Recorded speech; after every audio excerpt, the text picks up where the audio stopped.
Hello, everybody. I am one of your hosts, Chris Paco. And I'm the other host, Jeff Cameron. Welcome to another Podcast Valley Sunday. We are happy to have you here to go through all the Monkees episodes and get right into it. This episode 11, Monkees A La Carte, directed by James Frawley, back again. Back in the saddle. I wonder, does he go through the whole series, or one of these times, or like, that's the end of James? No. He's right there till the end. All right, nice. Written by Gerald Gardner, D. Caruso, and Bernie Orenstein. That's 3 writers on this one. Yes. And it aired November 21st, 1966, which means they had taken the last week off, which was probably for Thanksgiving or something. Probably. Maybe the pilot, they had to rejig a few things once it was released. To get right into it, the boys, they're sitting with an old man and they're sharing an enormous sub between them. Like they're all passing it around, saying what they want to eat, and they pass it like that. Hey, good on the boys for obtaining some food. Yeah, for once. Apparently they're sort of working for Pops at the deli there. Yeah, Pop seems to be, he's one of the guys like, you boys have got to eat. Yep.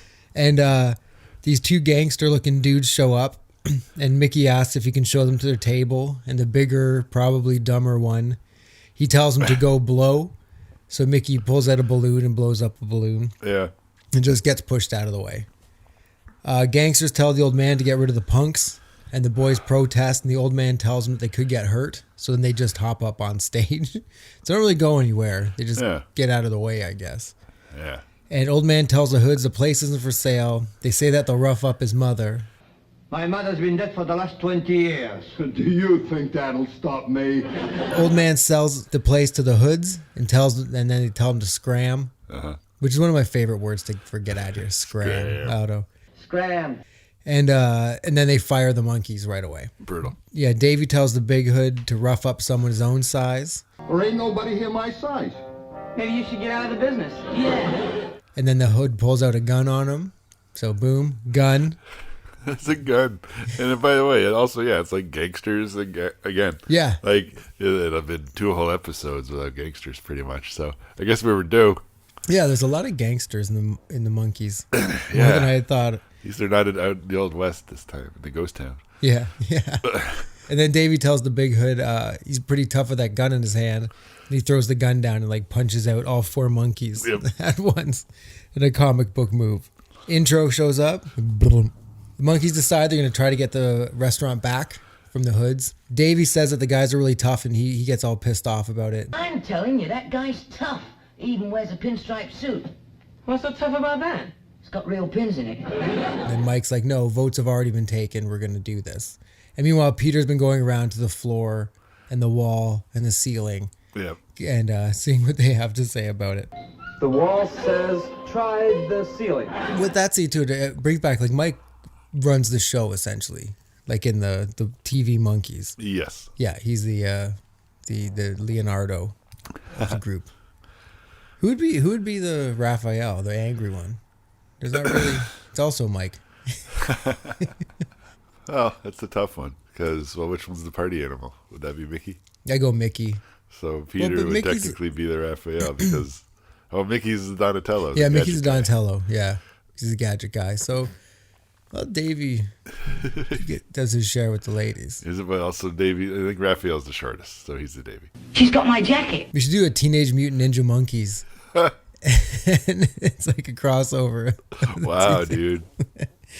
Anyway, so the hoods are at the restaurant. They say they want to open a chain of restaurants across the country, and then the Monkees show up with their guitar cases to get their job back, and the hoods think that there's guns in the cases. And they say they want their old job back, and Peter ends up being the waiter.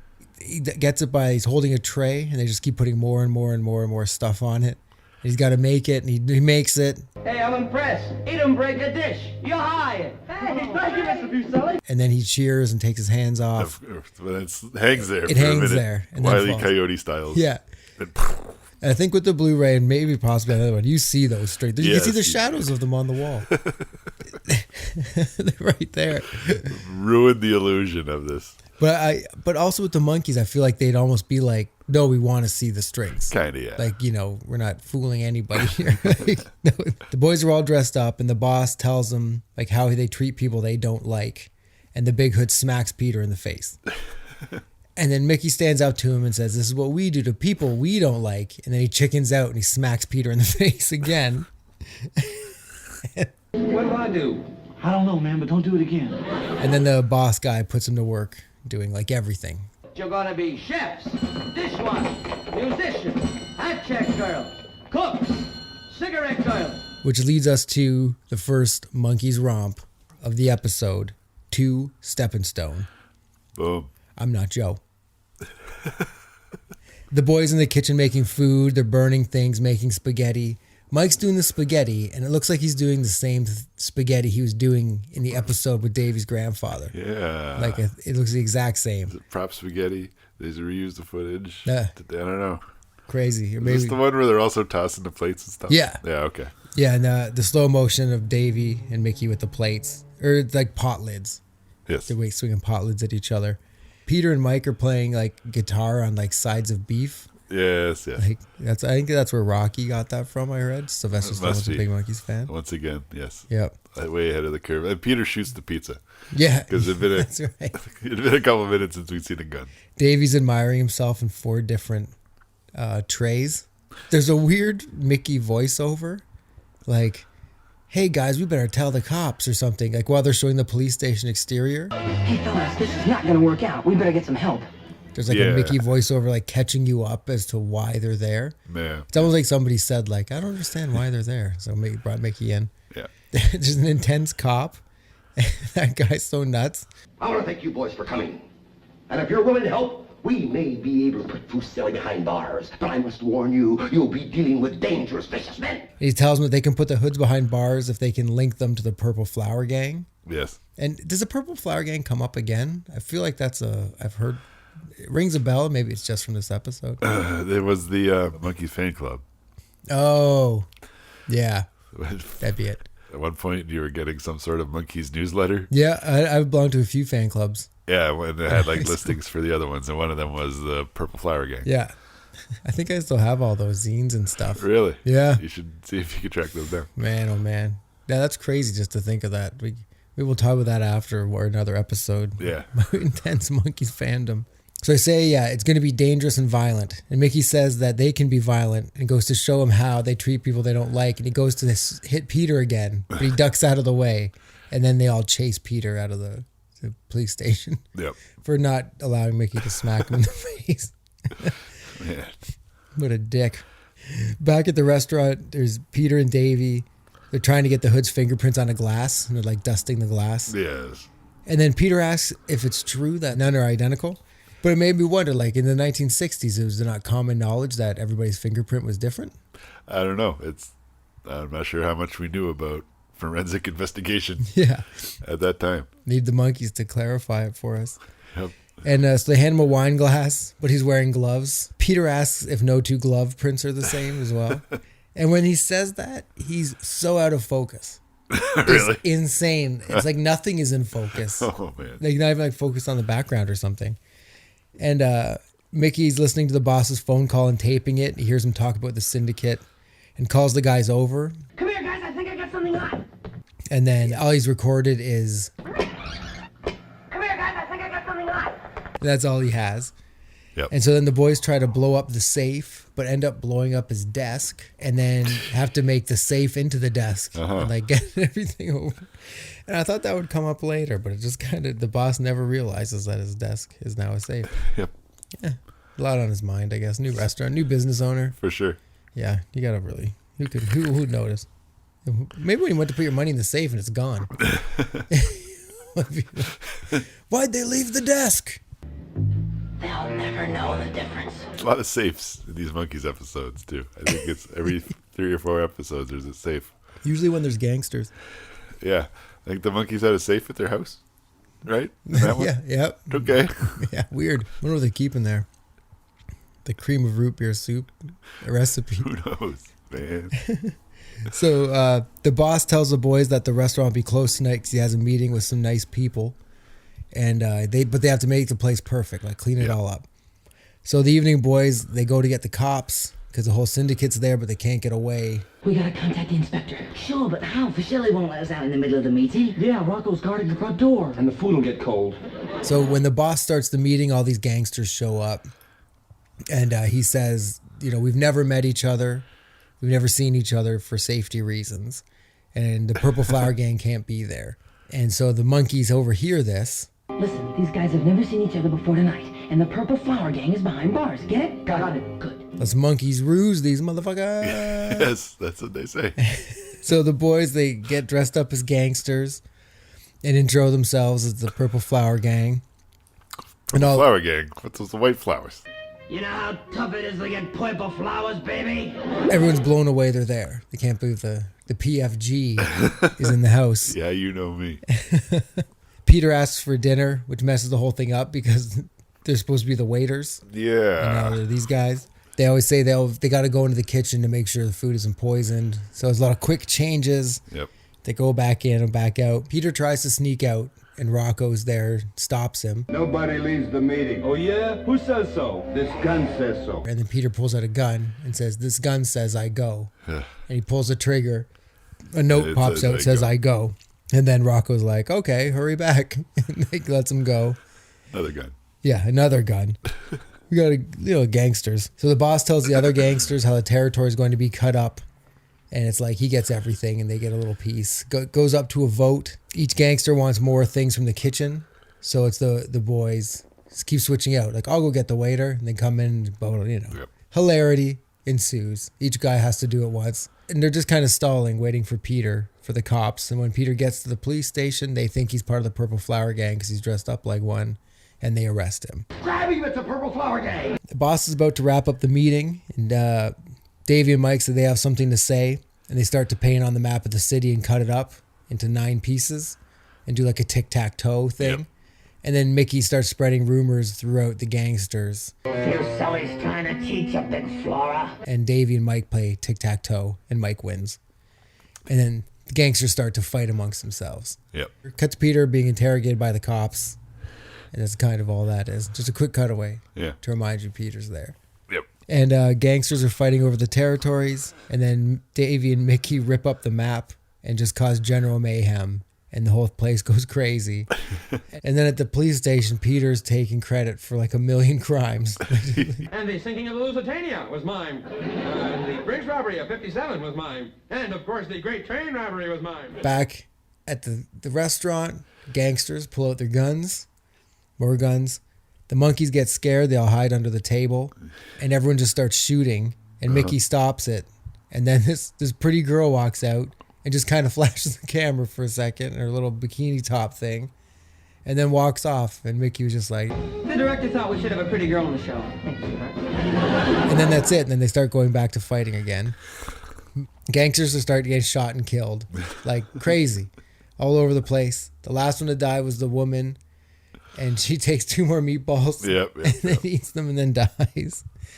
And the last one standing is the big boss.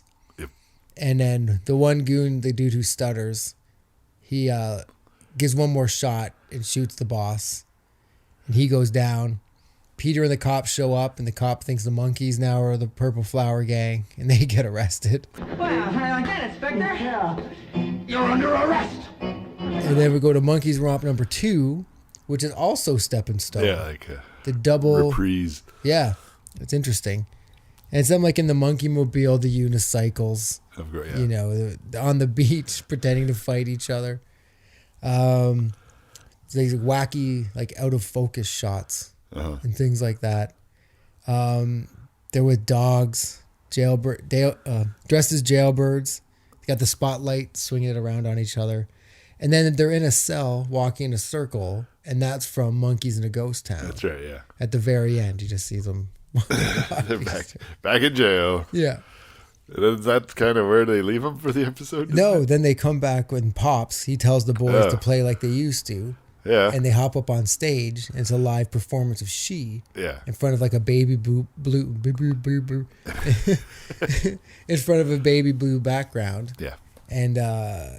And it's pretty sweet. And there's old stock footage like beauty pageants and like jazz footage and stuff like that. Peter's on keyboards. Yes. And it's It's kind of interesting. It's a good tune. Yeah, but yeah, that's the whole episode. And that's how it ends. Yeah. Well, how do you feel about this episode? So overall, It was all right. More gangsters, more guns. Watching him in this way and detecting these things that are happening in all the episodes has been pretty amusing. I gotta say, there was no pretty girl pulling the plot along in this one, as opposed to most of the other episodes. There is at least one. yeah, that's why to That's bring that funny girl that in. they had to meet a quota. Yeah, exactly. So that was a funny little meta moment. Yeah, no, I like it too. I don't like it as much as the last episode or 2 episodes ago. Yeah. The chaperone. Yeah, the chaperone one. I like that. But this also is going more in that vein of where they're going. Yeah. And so I liked it for that as well. And there's like just silly, weird things like, I don't know, bringing the girl out for that thing. Again, we can talk about things that wouldn't happen. That should be a thing. Like things that would not happen nowadays. Because that would definitely be one of them. It's true. Is just bring a girl out to flash the camera and get her out of here. Because you need a pretty girl in the episode. It's different times, man. Yeah. Guns, yes. We already discussed that. Guns, yes. I think that's the next Monkees album. It's going to be called Guns, yes. What's the highlight of the show? Oh, man. It's a good question. I think for me, it's the She performance. It is At pretty the solid, yeah. I like that. It's a good tune. It's on that Monkees psychedelic record, Oh, whatever, yeah? that came out 2 years ago. Yeah, yeah. And I remember when I saw it, I was like, why is this on here? Like, what the heck? But when you hear it, it's like, oh, yeah, I can see how this fits in kind among of, the other like ones. in the early ones.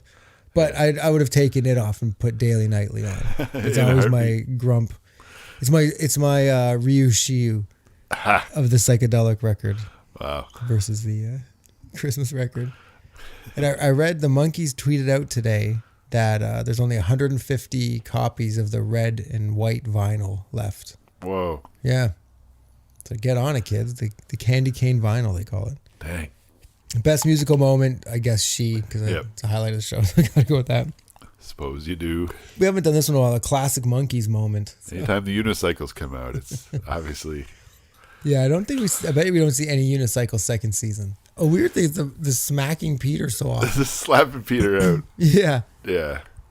Watching it the way we're watching it now, like often and intensely, it's like, yeah, Peter takes a lot of crap a lot of the time. I'll have to keep track of how often he's actually beaten for his troubles. Yeah.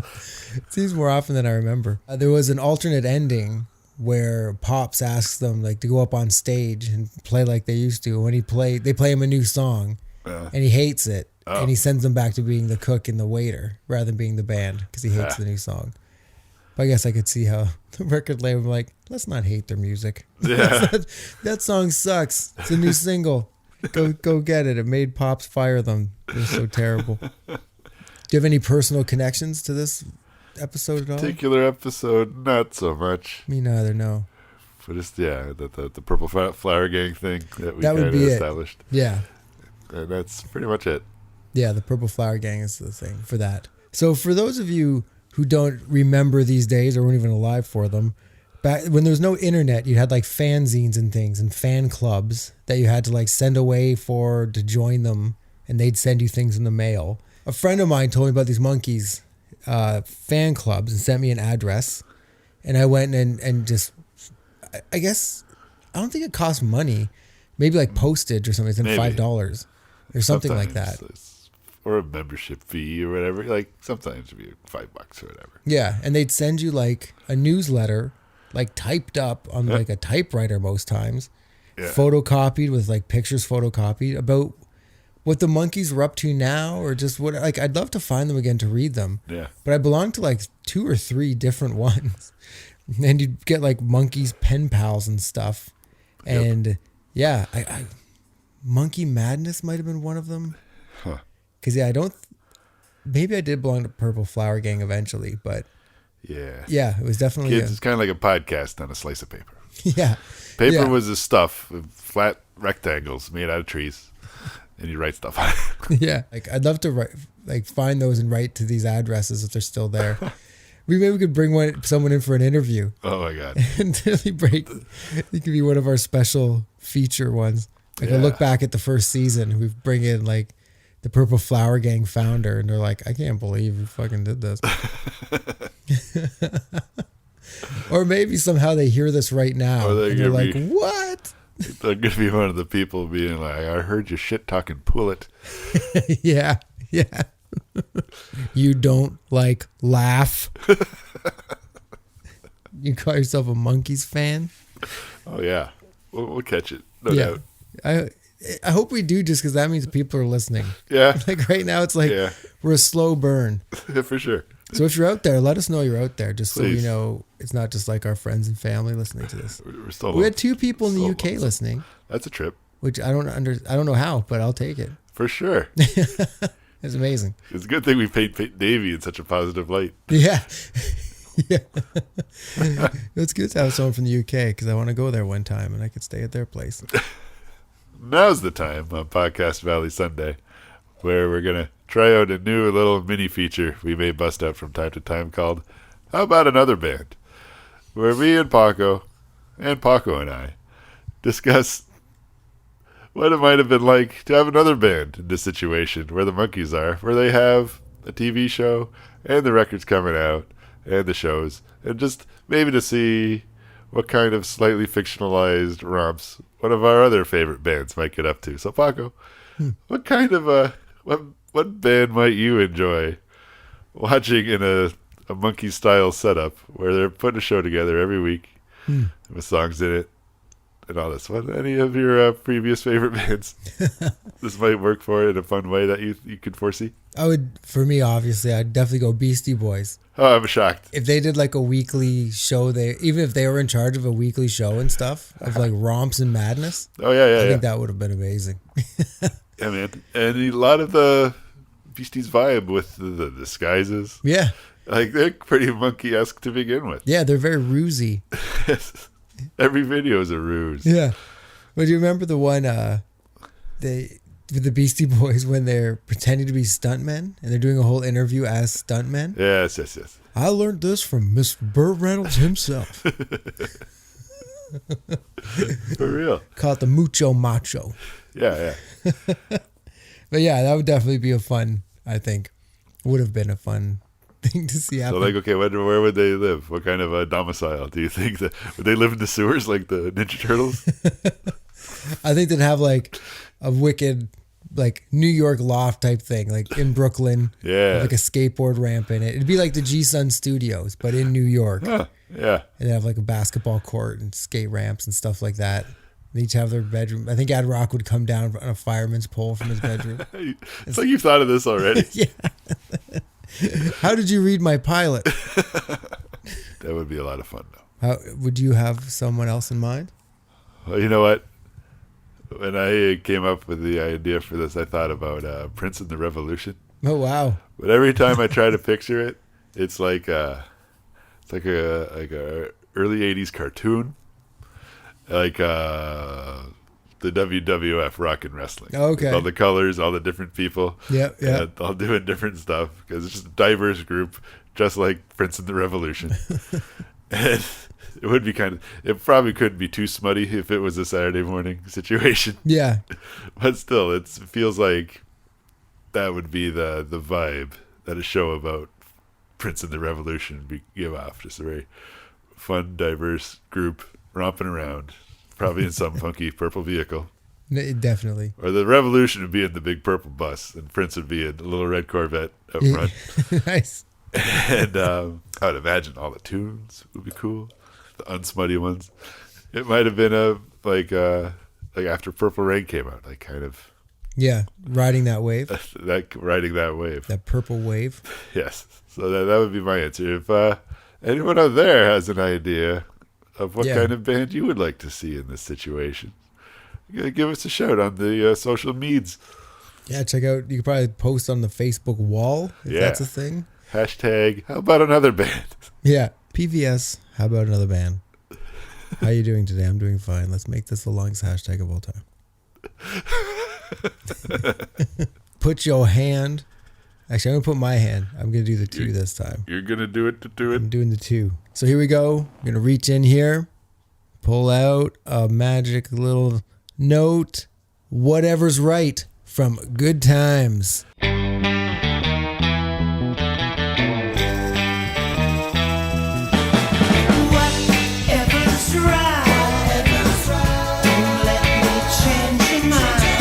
Yes. Yeah, we finally dipped back into the modern monkey sound.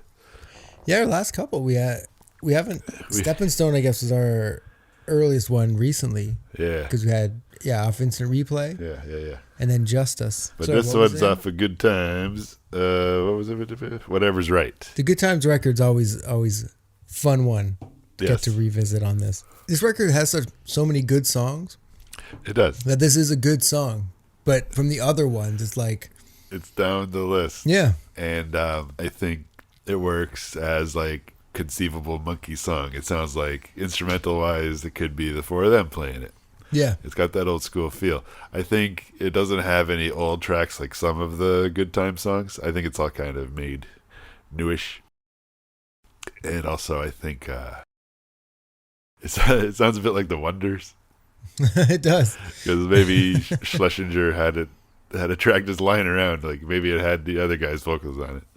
And like, we'll have Mickey sing this song. Like I'm just theorizing, but it had that kind of Wondersy vibe to it.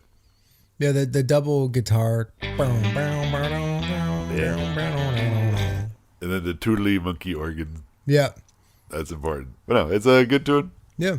Yeah, because of the strength of the other songs on the Good Times record, it just kind of gets pushed down a bit. Yeah. You're right. It's only 2 minutes long as well. Yeah. So it like gets in, gets out. So you don't get, it's not too long at the party. For real. All that said, I don't think it's finishing super high. No. But What's our bottom teens looking like? all the way the very bottom teens is Never Tell a Woman Yes and Man Without a Dream and Every Step of the Way. I think it's better than that. And Don't Wait for Me, Hard to Believe, and Regional Girl, Let's Dance On. And then we're up into like Give It Time, also from Good Times, and Mr. Webster. So top 15 starts with Mr. Webster. So would you feel this is above Mr. Webster or below Mr. Webster? I'd tuck it just below. That's what I say too. Okay. Yeah. We'll put it at 16. Whatever's Right comes in at a big 1-6, just beneath Monsieur Webster. Senor Webster. Yeah. All right, bud, reach into that toque and pull out a butte. As they say. For those of you who don't know what a toque is, it's a wool hat. A Canadian wool hat.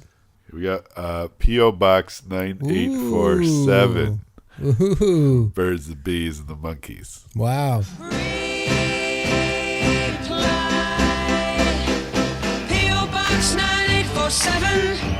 It's one of the ones when listening to the box set for the first time, and because the box set has 4 discs, like how many songs about? Like about 100, a little under 100. Yeah.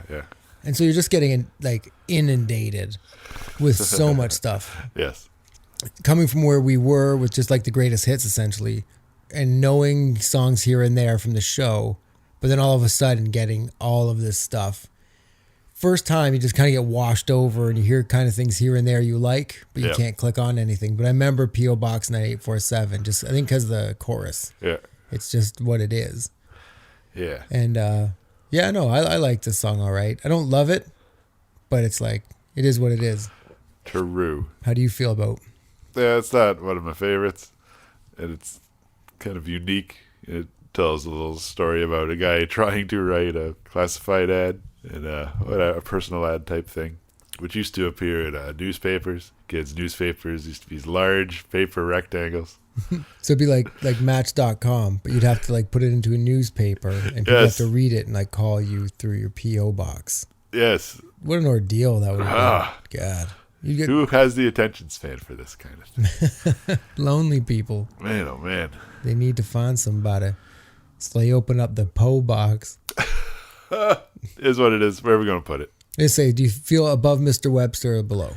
It's a good barometer. Right, this is the story song zone. I think it's better. No. I think Mr. Webster is slightly better than this. I agree. Okay. So do you think Whatever's Right? I think is it's better than Whatever's Right. Okay. Perfect. I think we squeak it in to know. Whatever's Right was like, okay, I got 16. Very next one. Man, I'm 17. Sorry about your luck. Whatever's right. Yeah. But we had to do Whatever's Right. And, yep. Pass me that wool hat of destiny. Pleasant Valley Sunday. Oh, you don't Oh say. my. Look at this. This round has been so much more fun than last round was. Last round was like, oh my goodness, like eating tea bags. This one's been like Jolly Ranchers. I think we put eating tea bags ranked above D.W. Washburn. Yes.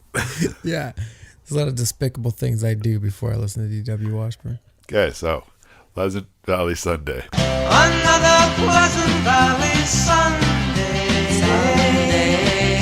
Charcoal burning everywhere.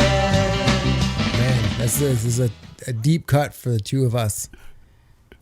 Because not only do we have podcast Valley Sunday, but when we were younger, we used to do the Jeff Cameron show. And our intro music for that was Pleasant Valley Sunday. It's true. So whenever I hear that, it seems like our goofy show's starting. Yeah, Like now. It takes you back. It does. And it's a great song. It's a wonderful song for so many reasons. Like, it's not just a solid piece of music, but in terms of what it means for the Monkees. Yep. This is from Pisces, Aquarius, Capricorn, and Jones. At headquarters, they played all the music. But in this one, they brought in some help where they might need it. The drumming, perhaps. So they got Fast Eddie Ho on the drums. Yep. But otherwise, there's a lot of Monkee involvement on the vocals and on the instruments. And did pretty good on the charts. And it's got social commentary that rings true to this day about suburban lifestyle and conformity, and has everything you want in a Monkees song. And Yeah. It's just it's a good riff.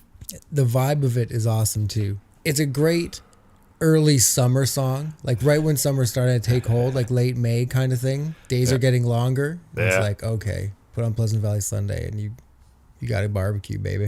Charcoal burning everywhere. Yeah, exactly. It's great. I enjoy it quite a bit. You could hear all the Monkees singing on it at some point. Yep.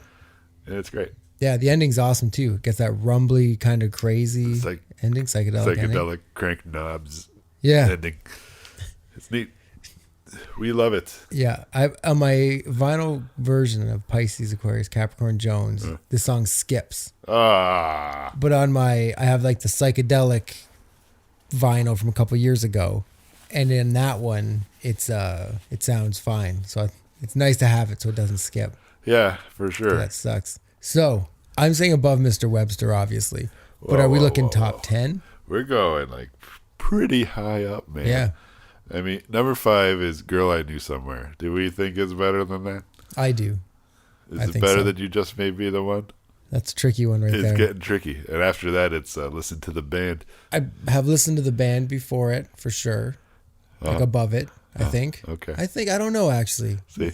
No, you know what? I'd put I'd probably listen to it more often than listen to the band. Do you listen to it more often than Circle Sky? No, I don't think so. For me, anyway. What do you feel? For me, I'd put it number 2. Yeah. Yeah. All right. Do it up. Okay. I'll give you that. Number 2, Pleasant Valley Sunday. Woo! So wow, that's big. That's a big. Whenever something cracks the top 5, it's a big moment. It is huge. So Girl I Knew Somewhere gets bumped out to top 5. What gets out of the top 10? It's Oh My My. Ooh, that's all right. You knew that wasn't staying in the top 10. It's a long shot at best. Yeah, exactly. Late in the top 10, but it'll still do all right. All right. Yeah, So buddy. that's fantastic. Rattle off. Oh, I guess we know the top 5 because we just heard it. But if you want to hear it again, number 5 is You Just May Be the One. Number 4 is Listen to the Band. Number 3 is Circle Sky. Number 2, Pleasant Valley Sunday. And number 1, long title, Do I Have to Do This All Over Again? Holding strong. Yep. Fine when we get number 1, it stays like Circle Sky was number 1 for so long. Yeah. Now, long titles hanging in. It's Pete at number 1, followed by 4 Mike songs. Yeah. But no, Mickey songs too. Pleasant Valley. Oh, Pleasant Valley Sunday, yes. Pleasant for Valley some Mickey. reason. So now we have 3 of the Monkees represented in the top 5. It's good. What? Now here's a question. Is there a Davey song that you can think of off the top of your head that could crack the top 5? I don't know, because Valerie's already on here. Yeah. And I thought maybe that would be the among the top Davy songs. But we'll see what else emerges. Something might surprise us. I have one that I don't know if it cracked the top 5, but it'd be very high. It's probably my favorite Davy song. Oh, yeah? In my mind. I won't say it. Okay, so when yeah, it comes we'll up, it'll talk be about like, holy man. But that's it. Like, Holy man. I used to listen to it like crazy when Yeah. I was in high school. But anyway, now you got to stay tuned. That's our little hook right there. Well, all right, Monkees fanatics. Thank you for listening to us. We're having a great time. Oh, yeah. Hope you're having a great time. And we will see you next week. So hang tight. Spread this around. Tell your peeps to check it out. And as always, have yourself a monkey little evening. Hey Monkees fans, if you like what you're hearing, you can check us out on Facebook, Instagram, and Twitter. They're all at Podcast Valley Sunday. We'd love to hear from you. Also on our Facebook group, we'll be updating the countdown every week, so you can keep up to date with that. And if you can rate us, please rate us. But be nice.